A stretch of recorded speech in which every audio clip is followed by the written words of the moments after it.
ሰላም ሰላም ቅዱሳን ወገኖች እንዴት ናችሁ? እኔ ደህና ነኝ፣ እግዚአብሔር ይመስገን። ያው ነገ እንግዲህ የፋሲካ በዓልን በማስመልከት እንኳን በሰላም አደረሳችሁ የሚል እንኳን አደረሰን መልካም ምኞት ለማስተላለፍ ነው። እንግዲህ ይሄ ቪዲዮ እናንተ ጋር ከደረሰ ላይክ፣ ሼር እያደረጋችሁ ለብዙ ሰዎች እንዲደርስ እንድታደርጉ እንግዲህ በትህትና ጠይቃችኋለሁ። ከዚህ በመቀጠል ዛሬ ያው ኢቭ ነው ወይም ደግሞ የዋዜማ ቀን ነው እና ምናልባት ነገ ላይ ይህንን የትንሣኤ በዓል በምናከብርበት ጊዜ የምናሰላስለውንና የምናስታውሰውን ነገር እንዲኖረን ለማስቻል ነውና መጽሐፉን ሳነበው አሁን የማወራው መጽሐፍ በማነብበት ጊዜ አንድ ቦታ ላይ ምናልባት እናንተም ያንን ነገር ልታውቁ ልትረዱ ትችላላችሁ። እኔ ግን ያንን ቦታ ስመለከተው ይሄ ነገር ግን እዚህ ጋር የተጻፈው ምን ሊያሳየን ነው የሚል ነገር ውስጤ ስለተመላለሰ ይህንን በውስጤ የመጣውን የጌታ ቃል ከዚሁ ከአዲሱ መደበኛ ትርጉም በዮሐንስ ወንጌል ምዕራፍ 20 ላይ በተለይ ደግሞ ከቁጥር 24 ቀጥሎ ያሉትን እስከ 29 ድረስ ነው ተመሳሳይ ሐሳብ ያለው የአንድ ሰው ታሪክ ነው። በተለይ ከቶማስ ጋር የተገናኘ ነው። ያው ስለ ቶማስ ብዙ የምታውቁት ነገር ስላለ እኔ ብዙ ወደዛ ዝርዝር ሐሳብ አልገባም። ይሁንና ይህ ቶማስ ከደቀ መዛሙርቶች ጋር ኢየሱስ ክርስቶስ በሚገናኝ ጊዜ አልነበረም። እንግዲህ ታሪኩን ሄዳችሁ እናንተ በተለይ ደግሞ ከ24 25 እና እስከ 29 ባለው ድረስ ሄዳችሁ ስትመለከቱ ያለውን ሐሳብ ትረዳላችሁ። እኔ ግን አንድን ሐሳብ እዚህ ጋር አነሳና ከዛ በኋላ በሐሳቡ ላይ ትንሽዬ ማብራሪያ ሰጥቼ ለኔና ለእናንተ የሚጠቅመንን መልእክት አስተላለፌ በዛውም እንኳን አደረሳችሁኝ ሐሳብ አጠናቅቃለሁ። እንዲህ ይላል፣ እርሱ ግን በምስማር የተቸነከሩትን የእጆቹን ምልክቶች ካላየው፣ ምስማሮቹ በነበሩበት ቦታ ጣቴን ካላደረግው፣ በጎኑም እጄን ካላስገባው አላምንም አለ ይላል። ይህ የእሱ ያለማመን ሂደት ባለማመኑ ጠንቅ ስለሚነቀፍበትና ወይንም ደግሞ ስለሚገለልበት የመገለል ወይንም የመነቀፍ ትምህርት ሳይሆን እዚህ ጋር ያስቀመጠው በዚህ በተለይ ቤተክርስቲያን በእኛ ዘመን እንደዚህ አይነት ክሪቲካል የሆነ አናሊቲካሊ ነገሮችን ማየት የሚቻልበትን መንገድ ቤተክርስቲያን አይኗን ከፍታ ትምህርቷን እንድትመረምርም ያስችለናል። ብዙ ጊዜ መድረኮቻችን በተለያዩ ትምህርቶች ተሞልተዋል። በተለይ ታውቃላችሁና ያው ሶ ኮልድ ፕሮፌትስ እንደ መስራች ባለ ራእይ ካይንድ ኦፍ ዛት ምናምን ነገር አለና በዚህ ዘመን ይህንን እንዲህ አይነት ጥያቄ ማንሳት ለሁላችንም ጠቃሚ ነው ብለን እናስባለን። እና ይሄ ሰው ያነሳው ቶማስ ያነሳው ጥያቄ የኔም የእናንተም የሌላውም ሰው ጥያቄ ነው እና ግን ሲጠቀለል ቶማስ ያነሳው ነገር ወደ አንድ ነው ዓላማ፣ ወደ አንድ ግብ ኦዲየንሱን ማድረስ ነው። እና ይህ ሰው ለምንድን ነው እንደዚህ አይነት ነገር ካላየው፣ ካልነካው፣ ካልዳሰስኩ፣ እዛ ቦታ ላይ ካላደረግኩ ይህንን ነገር አላምንም ሲል የስ ምክንያቱም እኔና እናንተ የምናምነው የተሰቀለውን ኢየሱስ ክርስቶስ ነው። በመስቀል ላይ የተሰቀለው በመስቀል ላይ የተሰቀለው ኢየሱስ ክርስቶስ ደግሞ እንደ ቶማስ ኮንቴክስት እንደ ቶማስ አውድ የሚያሳየን የመስቀሉ ትሩፋቶች አሉ። የመስቀሉ ትሩፋቶች ምንድን ነው? በሚታይ ሰውነት በሚታይ ምልክት የትንሣኤው ሰውነት ምን አለው? እጁ ላይ እንዲሁም ደግሞ እግሩም ላይ ሌላውም አካል ላይ ጎኑም ላይ ቢሆን ልክ መጽሐፉ እንዳለው እኔ እንዳልኩት ሳይሆን መጽሐፉን ስታነቡት መጽሐፉ ላይ እንዳለው ካልነካው እጄን በጎኑ እጄን በእጆቹ እንዲሁም ደግሞ በተወጋው ቦታ ላይ ካልነካሁኝ በስተቀር ምን አላደርግም አላምንም አለ። ይህ ሰው በዚህ ዘመን ላለችው ስርዓት ለጣሰችውና ከመንገድ ለወጣችው ቤተ ክርስቲያን በጣም ጠቃሚ ትምህርት ነው የተወልን። ምክንያቱም ምንድነው ሲባል የዚህ ሰው ጥያቄና አላምንም ያለው ምክንያቱም ወደ መስቀል የማያደርስ ወደ መስቀል የማይወስድ መስቀሉን ሴንትራል አይዲያ ወዳላደረገ ልምድ አልሄድም፣ ወደዛ ሐሳብ አልመላለስም።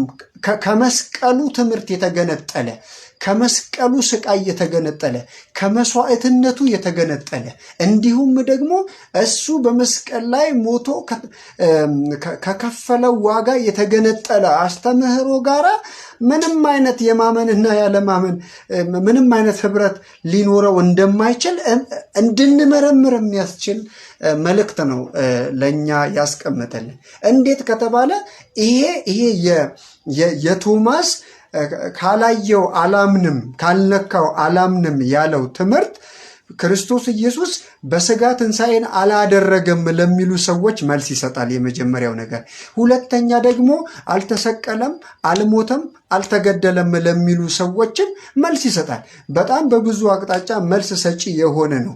ለእኛም ራሱ ሲግኒፊካንስ አለው። ለምን ሲባል በመስቀሉ በኩል አስተምሯችን፣ በመስቀሉ በኩል አምልኳችን፣ በመስቀሉ በኩል እያንዳንዱ ግንኙነታችን አይናችን ሙሉ ትኩረታችን እንዳለ መሆን ያለበት በመስቀሉ ምልክት በኩል ነው። የመስቀሉ ምልክት እንደ ቶማስ አገላለጽ የተወጋበት ጎኑ፣ የተቸነከረበት እጆቹ ምልክት ናቸው። ስለዚህ ኖስቲሲዝም ክርስቶስ ኢየሱስ በአካል በትንሣኤ እንዳልተነሳ ሲያምን፣ አንዳንዶች ደግሞ ክርስቶስ ኢየሱስ እንዳልተሰቀለ እንዲሁም ደግሞ በሌላ መልኩ እንደሄደ ብዙ ትምህርት በሚያስተምሩባት ምድር ስንኖርና ስንመላለስ በትክክል እኛንም ሰብሰብ አድርጎ ወደ አንድ ትኩረታችንን ወደ አንድ ነገር እንድናደርግ ቶማስ ያስተምረናል። ቶማስ ምንድን ነው ያነሳልን ጥያቄ? ይህንን ነገር ካላየው አላምንም። ምኑን? መሰቀሉን። አያችሁ፣ በቶማስ አይዲያ ውስጥ ወይንም በቶማስ ማንነት ውስጥ የነበረው እሳቤ ምንድን ነው ካላችሁ፣ እኔ የማምነው የተሰቀለ ስለመሰቀሉም ደግሞ በተሰቀለ ጊዜ የተቸነከረ የመቸንከሩ ምልክት ነው። This is the central idea, the central point of the cross theology. ክሮስ ቲዮሎጂ ወደ አይምሯችን ሲመጣ፣ የመስቀሉ ስነ መለኮት ወደ አይምሯችን ሲመጣ የመጀመሪያው ነገር ስለ ኃጢአተኞችና ስለ በደለኞች መቁሰሉንና መድቀቁን ምልክት ትቶልናል። ከዚህ ምልክት የተፋታ ትምህርት የነገርሽና ነገርህ ይሆንልሃልና ይሆንልሻል፣ አጠገብ ያለውን ያዝና አሜን በል የሚል ትምህርት ቤተ ክርስቲያናችንን አጥለቅልቆ እኛም በዛ መጥለቅለቅ ውስጥ እየተንቦጫረቀን ያለን ስለሚመስል አይኖቻችንን ከፍተን ቃሉን እንደሚገባ በምልክቱ በኩል እናድርግ። የሰው ምልክቱን ማየት አለብኝ። አዎ፣ ምልክት የሌለው ያልቆሰለ፣ ያልተወጋ፣ ያልተቸነከረ፣ ያልሞተ፣ ያልተነሳውን ክርስቶስ ለሚሰብኩ ሰዎች ማስጠንቀቂያም ጭምር ነው። የኔ ጌታ የተወጋ፣ የተቸነከረ፣ የሞተ እንዲሁም ከሞት የተነሳ እና ያልተሰቀለ ክርስቶስ የምትሰብኩ ሰዎች እባካችሁን ከዚህ ትምህርት ውሰዱ። ያልተሰቀለውን ክርስቶስ አትስበኩ። የተሰቀለው ክርስቶስ ምልክት አለው። ምልክቱ ሲፈታ መስቀል። ያልተሰቀለውን ክርስቶስ የምትሰብኩ በተለያየ መልኩ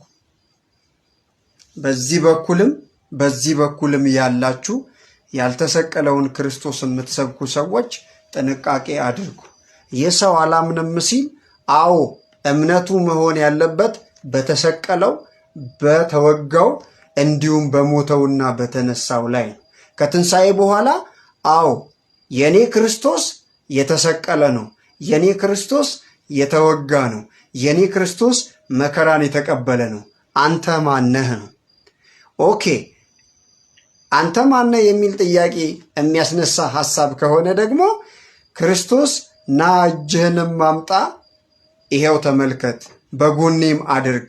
ሄዳችሁ ከ24 25 26 27 እና 28 እስከ 29 ያለውን ብትመለከቱ ሐሳቡን ሲምፕሊ ታገኛላችሁ። ስለዚህ የቶማስ ኢየሱስ ቶማስ በጥርጣሬ የጠየቀው ኢየሱስ ሪል ስለመሰቀሉና መስዋዕት ስለመሆኑ ምን ያደረገ ነው?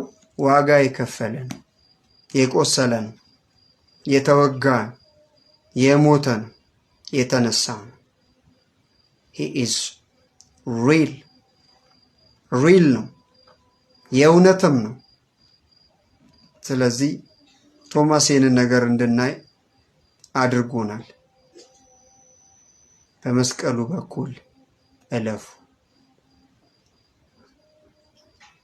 ትንሣኤያችሁ፣ የትንሣኤ አከባበራችሁ፣ ዓመት በዓላችሁ፣ ስብስባችሁ ከመስቀሉ ምልክት የተገነጠላችሁ ሰዎች የቶማስን ንግግር አስተውሉ በዛ በኩል። ስለዚህ ድንቅ ነው ታምራትና ድንቅ ያደርጋል እየተባለ መስቀል አልባ የሆነ ክርስቶስን ያልተወጋውን መከራ ያልተቀበለውን የድሎትና የምቾት ኢየሱስን የሚሰብኩላችሁ ሰዎች ማስጠንቀቂያ እንዲሆንላቸው ይህንን የሰማችሁና የተገነዘባችሁ ከእውነት ጋር ወግናችሁ የምትቆሙ መንገዳችሁ በዛ ምልክት በኩል የመወጋቱና የመሰቃየቱ ምልክት ምንድን ነው ካላችሁ፣ ያ ምልክት የመስቀሉ ፍቺ ነው። ተሰቅሏል። አልተሰቀለም ነው ያላችሁ? ተሰቅሏል። አልተነሳም ነው ያላችሁት? ተነስቶ ነው ያሳየው። በአካል ስለመነሳቱ ነው ያሳየው። he was not dealing with it's not የሆነ ታይፕ ኦፍ ስፒሪት እንትን አይደለም፣ በሚታይ አካል